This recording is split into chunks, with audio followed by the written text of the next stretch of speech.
लड़की को पर्यटन के दौरान एक भयानक घटना का सामना करना पड़ा। सुनसान बाहरी इलाके में अचानक कोई मदद मांग रहा था। दयालु ड्राइवर मदद के लिए रुकना चाहता था, लेकिन सुरक्षा के लिए उसने लड़की को पहले कार के पीछे छुपने को कहा। लेकिन उसे यह नहीं पता था कि यह फैसला लड़की की जान जोखिम में डाल देगा। जैसे ही ड्राइवर ने पूछने के लिए रुकने का मन बनाया, कार को रोकने वाला आदमी अचानक बंदूक निकालकर ड्राइवर को बिना कुछ कहे गाड़ी से नीचे उतरने पर मजबूर करने लगा। उसने सोचा था कि वह केवल गाड़ी लूटना चाहता है, लेकिन जैसे ही वह नीचे उतरा, उसने ड्राइवर को गोली मार दी। इससे पीछे छिपी लड़की डर गई। उसने चुपचाप निकलने के लिए अपना सामान उठाया, लेकिन आदमी सीधे कार में आ गया। लड़की वहीं से कुड़कर बैठ गई और कुछ बोलने की हिम्मत नहीं हुई। ड्राइवर की लाश को धीरे धीरे दूर होते देखती रही।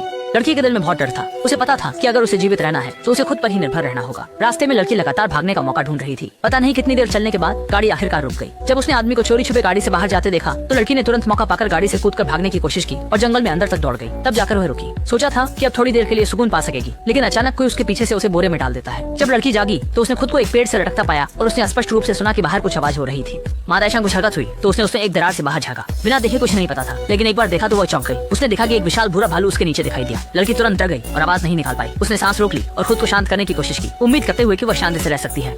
लड़की विरोध करना चाहती थी, लेकिन उसके हाथ बंधे हुए थे। वह बिल्कुल भी कुछ करने में असमर्थ थी। ठीक उसी समय जब लड़की को लगा कि वह यहीं खत्म हो जाएगी,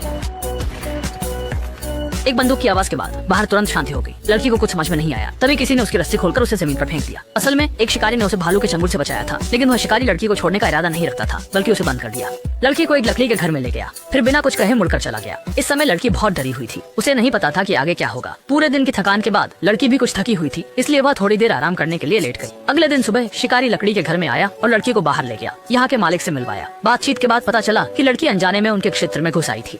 बुजुर्ग का परिवार यहाँ वर्षों से रहता आ रहा है। अब वे शिकार करके जीविका चलाते हैं। उसने शिकारी से लड़की को बचाने के लिए कहा। इसका एक और उद्देश्य था, वह यह कि वह चाहता था कि लड़की उनकी संतान बढ़ाने में मदद करे। लड़की ने यह सुनकर मना कर दिया तो बुजुर्ग ने शिकारी से उसे फिर से तहखाने में बंद करवा दिया। जब लड़की यह सोच रही थी कि क्या करना है तो अचानक किसी ने दरवाजे के छेद से उसे एक लकड़ी की छड़ी दी।